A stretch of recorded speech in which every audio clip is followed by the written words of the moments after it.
Hello guys, welcome back to another video. তো আজকে আমি এই ভিডিওতে বলবো যে চার্ট প্যাটার্ন শেখা ভালো না এই ক্যান্ডেল স্টিক প্যাটার্ন শেখা ভালো, কোনটা শিক্ষা মানে বেস্ট। তো আসলে ট্রেডিং এ দুইটা জিনিসই কাজ করে, চার্ট প্যাটার্ন আর ক্যান্ডেল স্টিক। তুমি যদি কোনো বেস্ট এন্ট্রি খোঁজো তাহলে এই দুইটাই মনে করো তোমার দেখাটা বেস্ট হবে। আর এটা নির্ভর করে তুমি কোন ধরনের ট্রেডিং করো, তুমি কি ডে ট্রেডিং করো, সুইং ট্রেডিং করো, স্কাল্পিং করো, নাকি বড় বড় পজিশন তুমি নাও। তো আর চার্ট প্যাটার্নটা যেটা হয়, যখন বড় টাইম ফ্রেমে থাকো তখন তুমি ক্যান্ডেলস্টিক প্যাটার্ন দেখো, চার্ট প্যাটার্ন দেখো না। কিন্তু তুমি যখন ছোট টাইম ফ্রেমে শিফট হয়ে যাও তখন অবশ্যই তোমার চার্ট প্যাটার্নটা দেখতে হয়, কারণ তুমি এটার মাধ্যমে তুমি ওই যেই জোনটাতে জোন ড্র করো ওটাতে কিভাবে লিকুইডিটি সুইপ হয় এগুলো তোমরা দেখতে পারো এই চার্ট প্যাটার্নের মাধ্যমে, যে কতটুকু লিকুইডিটি সুইপ হয়েছে, কোথায় আমি এন্ট্রি নিব বা কোথায় কি করব, কোথায় আমার স্টপ লস থাকবে, কোথায় আমার টেক প্রফিট থাকবে, এগুলো তোমরা মনে করো ডিফাইন করো। তো আহ, তো চলো দেখা যাক এটা কিভাবে কাজ করে। তো গাইস, তোমরা আমার স্ক্রিন দেখতেই পারতেছো, এই জায়গায় আমি দুইটা জোন ড্র করছি। এটা হলো গিয়ে রেজিস্ট্যান্স জোন, এটা হলো গিয়ে সাপোর্ট জোন। তো চার্ট প্যাটার্ন যখন আমরা দেখি একটা মার্কেট কিভাবে মুভ করে, যখন এটা আমরা আইডেন্টিফাই করতে পারি তখন আমাদের এন্ট্রি নেওয়ার জন্য এই চার্ট প্যাটার্ন আর ক্যান্ডেল স্টিক প্যাটার্ন এই দুইটা জিনিস দরকার পড়ে। তুমি যখন হায়ার টাইম ফ্রেমে থাকো তখন মনে করো আমরা চার্ট প্যাটার্ন দেখি, হায়ার টাইম ফ্রেমও চার্ট প্যাটার্ন দেখি। আর হায়ার টাইম ফ্রেমে চার্ট প্যাটার্নের থেকে বেশি ক্যান্ডেল স্টিক প্যাটার্নটা মাছ করে ইউজফুল। তো হায়ার টাইম ফ্রেমে মার্কেট কী করে, এইভাবে ক্যান্ডেল স্টিক প্যাটার্ন বানায়।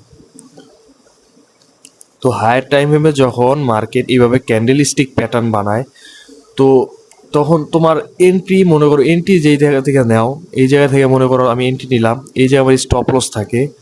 আর আমার এই সবসময় দেখবা বড় টাইম ফ্রেমে যখন আমরা ক্যান্ডেল স্টিক প্যাটার্ন দেখি তখন আমাদের স্টপ লসটা একটু বড় হয়। যখন আমরা চার্ট প্যাটার্ন দেখি তখন আমাদের স্টপ লসটা একটু ছোট দেওয়া যায়, যে কোথা পর্যন্ত যে লিকুইডিটি সুইপ হয়েছে এটা আমরা চার্ট প্যাটার্নের মাধ্যমে দেখতে পারি, যেটা ছোট টাইম ফ্রেমে দেখা হয়।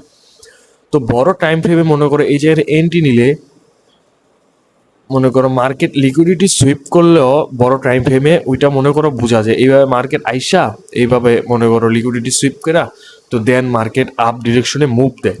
আর এই সেম জিনিসটা তুমি যখন চার্ট প্যাটার্ন হিসেবে দেখতে যাও, এই সেম জিনিসটা মনে করো দুইটা ক্যান্ডেল প্যাটার্ন, তো এই জিনিসটা তুমি যখন ছোট টাইম ফ্রেমে শিফট হইবে এন্ট্রি নেওয়ার জন্য, তুমি যখন স্কাল্পিং করবা, ডে ট্রেডিং করবা, তখন যখন ছোট টাইম ফ্রেমে শিফট হইবা তখন দেখবা মার্কেট ক্যান্ডেলস্টিক প্যাটার্ন বানায় কিন্তু চার্ট প্যাটার্নের আকৃতিতে, মানে এইভাবে মার্কেট মুভ করতে থাকে, এইভাবে এইভাবে এইভাবে মার্কেট মুভ করে। তখন তখন ছোট ছোট মনে করো ক্যান্ডেল বানায়, ছোট ছোট মার্কেট ক্যান্ডেল বানায় এই মুভগুলা দেয়।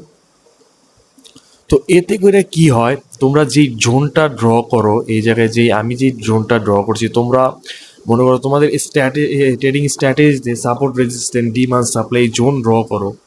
তো এই জোনে আসার পরে তোমরা যখন রে ট্রেডিং করো, স্কাল্পিং করো, তখন মার্কেট লিকুইডিটি সুইপ এই জিনিসটা দেখতে হয়।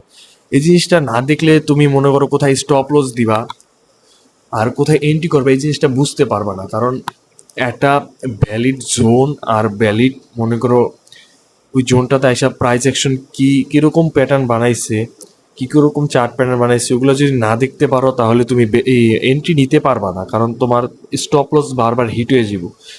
যখন মার্কেট এই জায়গায়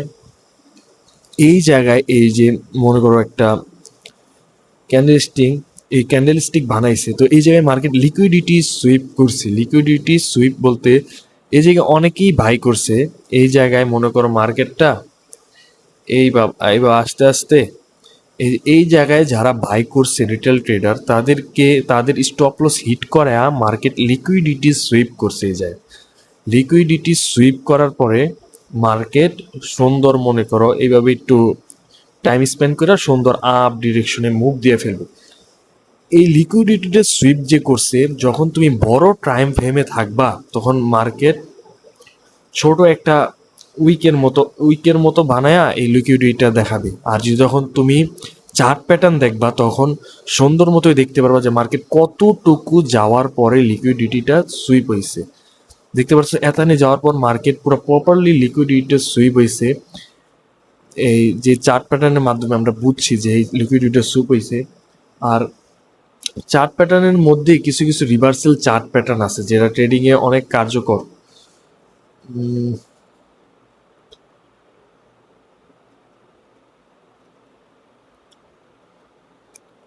যেই দুই তিনটা চার্ট প্যাটার্ন আছে ট্রেডিংয়ে কার্যকর, ক্যান্ডেলস্টিক প্যাটার্ন গ্যাস অনেক আছে, কিন্তু চার্ট প্যাটার্ন কিছু কিছু চার্ট প্যাটার্ন তোমার ট্রেডিংয়ে মনে করো তোমরা শিখতে শিখতে শিখতে শিখতে কিছু কিছু চার্ট প্যাটার্ন তোমাদের মুখস্থ হয়ে যাবে, যেটা দেখলে তোমরা নিজেরাই বুঝতে পারবে এই জায়গায় মার্কেট লিকুইডিটি সুইপ করছে, এখন তোমাদের এন্ট্রি নেওয়ার সময়।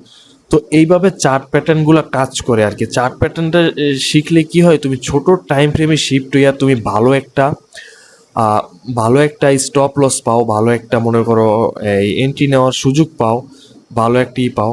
তুমি যখন ছোট টাইম ফ্রেমে দেখতে পারতেছো যে মার্কেট লিকুইডিটি সুইপ করছে এই জায়গায়, তুমি যদি মার্কেটটা মুভ দেওয়ার পরে একটু পুল ব্যাক নেওয়ার পরে এই জায়গায় এন্ট্রি নাও, দেখো কি সুন্দর একটা স্টপ লস তুমি করতে পারতাছো।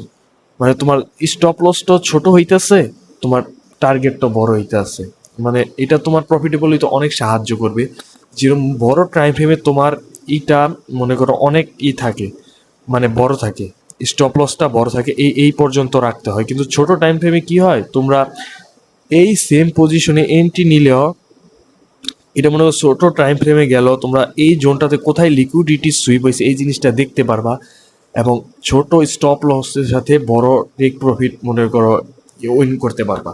তো আর ক্যান্ডেলস্টিক শিখা ভালো, কারণ তুমি যখন প্রাইসটা রিড করবা তখন ক্যান্ডেলস্টিক মনে করো অনেক তোমাকে সাহায্য করবে। যে মার্কেটে ঢোকার পর তুমি ক্যান্ডেলস্টিক দেখবা, চার্ট প্যাটার্ন দেখবে, এটাই তোমার দায়িত্ব, তুমি ট্রেডার হিসাবে এগুলো তোমার দেখার দায়িত্ব। আর আর তুমি ছোট টাইম ফ্রেমে হইলে, তুমি যদি ছোট টাইম ফ্রেমে ট্রেড করো তাহলে অবশ্যই তোমার চার্ট প্যাটার্নটা দেখা অনেক দরকার, কারণ চার্ট প্যাটার্ন দেখার মাধ্যমে তুমি বুঝতে পারো মার্কেট প্রপারলি লিকুইডিটি কিভাবে সুইপ করছে, কোথায় তোমার এন্ট্রি নিতে হবে।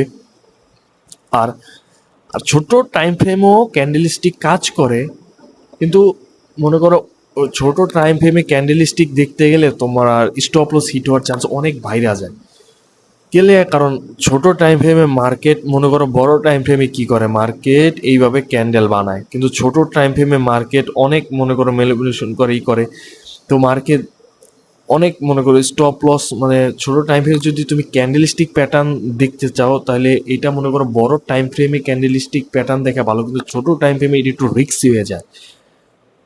তো আসলে দুটোটাই শিখা ভালো, দুটোটাই কাজ করে। বড় টাইম ফ্রেমে ক্যান্ডেলস্টিক প্যাটার্ন কাজ করে ভালো, আর ছোট টাইম ফ্রেমে চার্ট প্যাটার্নটা কাজ করে ভালো। যদি তুমি বেস্ট এন্ট্রি খুঁজতে চাও যেগুলো তোমার এন্ট্রি নিতে স্টপ লস ছোট রাখতে সাহায্য করবে, তো অবশ্যই আমি বলবো ছোট টাইম ফ্রেমে তোমার চার্ট প্যাটার্নটা মনে করে ইউজ করা অনেক বেটার।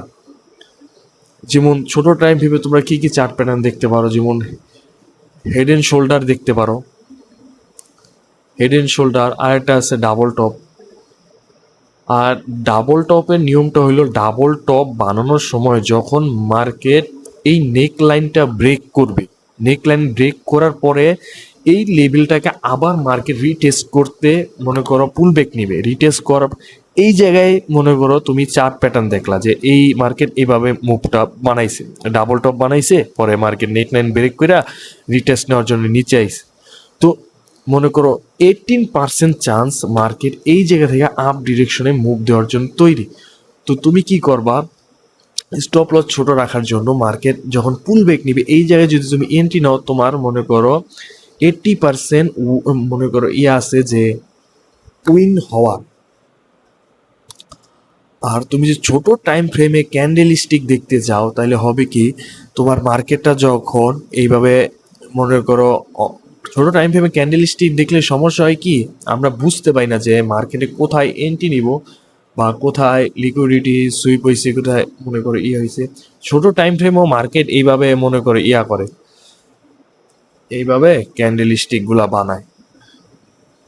বানাইলে তুমি যখন চার্ট প্যাটার্নটা দেখবা, প্রপারলি চার্ট প্যাটার্ন হয়ে গেছে, চার্ট প্যাটার্ন হওয়ার পরে মার্কেট এই জায়গায় মনে করে বুলিশ ইঙ্গেলফিং একটা ক্যান্ডেল বানাইছে, তখন এন্ট্রি নেওয়াটা হইল গিয়ে কি, এই তোমার উইন্ডেডটা 80%, 90% এরকমের হয়, যেটা ভালো একটা এন্ট্রি হিসাবে ধরা হয়। কিন্তু তুমি যদি ছোট টাইম ফ্রেমে ক্যান্ডেল স্টিকগুলা দেখতে চাও, তোমরা অনেক মানে অসুবিধা ফেস করবা, যেটা মনে করো এই ছোট ট্রেডাররা হয় আর কি। তো প্রপারলি কিছু চার্ট প্যাটার্ন আছে যেগুলা ট্রেডিংয়ে ভালো কাজ করে। তো এটাই ছিল এই চার্ট প্যাটার্ন আর ক্যান্ডেল স্টিক প্যাটার্ন নিয়ে ভিডিও। তো তোমরা যদি কোন কোন চার্ট প্যাটার্ন মানে এন্ট্রি নেওয়ার জন্য বেস্ট বা ভালো কাজ করে এটা নিয়ে ভিডিও চাও, তো অবশ্যই কমেন্ট করো যে ভাই এটা নিয়ে একটা ভিডিও দেন। আমি অবশ্যই দিব, যেগুলো আমার ট্রেডিংয়ে আমি যেসব চার্ট প্যাটার্নগুলো ফলো করি ওটা নিয়ে একটা ভিডিও বানাবো। তোমরা যদি চাও তো অবশ্যই কমেন্ট করে জানাও। আর এটাই ছিল চার্ট প্যাটার্ন আর ক্যান্ডেল স্টিক প্যাটার্নের ভিডিও। আসলে দুইটা প্যাটার্নই ট্রেডিংয়ে কাজ করে, আর ওটা নির্ভর করে তুমি কোন টাইপের ট্রেডিং করো। তুমি যদি হায়ার টাইমে ট্রেডিং করো তাহলে তুমি ক্যান্ডেল স্টিক দেখা ভালো, আর যদি তুমি ছোট টাইম ফ্রেমে ট্রেড করো এন্ট্রি নেওয়ার জন্য চার্ট প্যাটার্নটা দেখা ভালো। তাইলে তুমি প্রপার এন্ট্রি পাইবা, প্রপার স্টপ লস পাইবা, তুমি সুন্দর একটা মনে করো টেক প্রফিট লেভেল করতে পারবা, যে কোথায় তোমার স্টপ লস থাকবে, কোথায় তুমি এন্ট্রি নিবা, আর কোথায় তুমি টেক প্রফিটটা রাখবা। তো এটাই ছিল আজকের ভিডিও গাইস।